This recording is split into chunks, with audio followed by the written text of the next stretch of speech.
Welcome to the Origin Summer Preview with the Dice Tower. In this series, we look at recently released and upcoming games for summer 2014.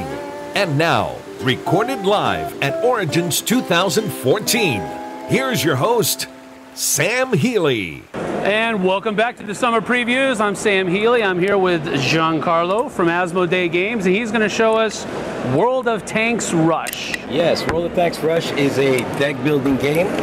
It differs from the other deck building games in the sense that it's there's a lot more player interaction. Okay. On your turn, basically, you're going to draw 3 cards.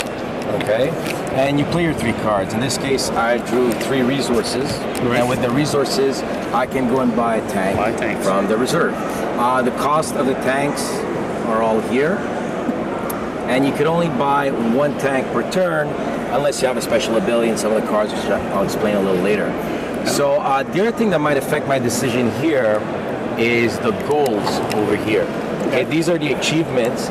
So in this case, the player who's going to have the most German medals at the end of the game will score 5 points. This is the scoring phase. Gotcha. So because of that, my strategy would be to take this card, which additionally it has another effect, which will make me draw more cards. Right. Okay? All these cards, tanks have special abilities, which is all summarized here in Player 8. So I'd be taking that, cost 1, it goes in my discard.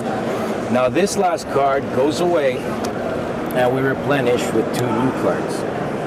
Okay? And that's my turn. I draw back up to 3, and then it would be your turn. All right.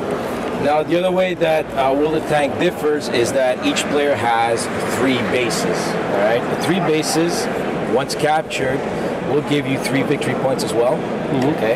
However, when you capture them, they do go in your discard, and eventually, when you draw them, they're kind of useless. They don't give you any resource to buy. So it's a double-edged sword. It'll bring you closer to victory, but it clogs up your deck at the same time. Gotcha. All right. Now these are also the medals. The way you get medals is by attacking other players' tanks. Okay. Eventually, you'll be placing tanks to protect your bases from other players. Right. Every tank you destroy, you will gain a medal of the faction of the tank you used to destroy it with. So in this case, if I destroyed one of your tanks, I will be getting 1 German medal. And it's the tank you attack with, not the one not you the one you destroyed. killed, the ones you attacked with. Okay, and that's why I went with this tank, as I said, so I can increase my achievement level. In this case, it goes in my discard, gives me 1 victory point, and eventually when I draw it, also gives me a resource. All right. The end game triggers when either one of these piles is over. Just 1? Just 1. Okay. Or a player has lost his final base, and whoever was the first player, every other player finishes the round, and then you count your points. When you lose your base, it's gone. You can't get it back. It's gone. There's no way to replenish bases. Okay. Okay, what is this? You explain this one as the most. Yes, this is the most German tanks. This would be the player who has the most heavy tanks. And this is the player who would have the most cards. Most cards in the end. So the player who has the most card gets this. The player who has the most German heavy tanks will get this. And I would get How many different kind of winning conditions? I mean, I believe there's 13. There's 13 different kinds of these. Okay, so the game changes always different. There's lots of replay value for that purpose, and your tactic changes a lot depending on this. Yeah, absolutely. Their base are worth 3 points. Right. These are worth 5. They're almost worth double. All right. Are any of the tanks worth points at the end of the game? Only for the purposes of Only for the purposes of these That's guys. correct. Okay. What's the reasoning behind making 1 go away every turn? Is that just to speed It's up just the game? to speed up the game and give players more possibilities. Okay. Okay. That's good. All right. Super game. Super explanation.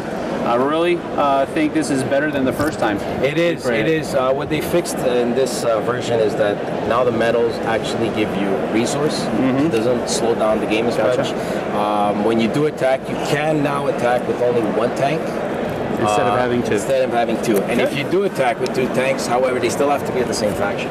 Looks like it's going to be a little bit more streamlined then. It's more streamlined, and it became more strategic and more aggressive, which is what we wanted for World of Tank Rush. That's what it should be. More aggression. aggression is always a good thing. All right. Especially in gaming. Thank you, Thanks, Giancarlo. Sean. Appreciate it. Thank you very much. All right.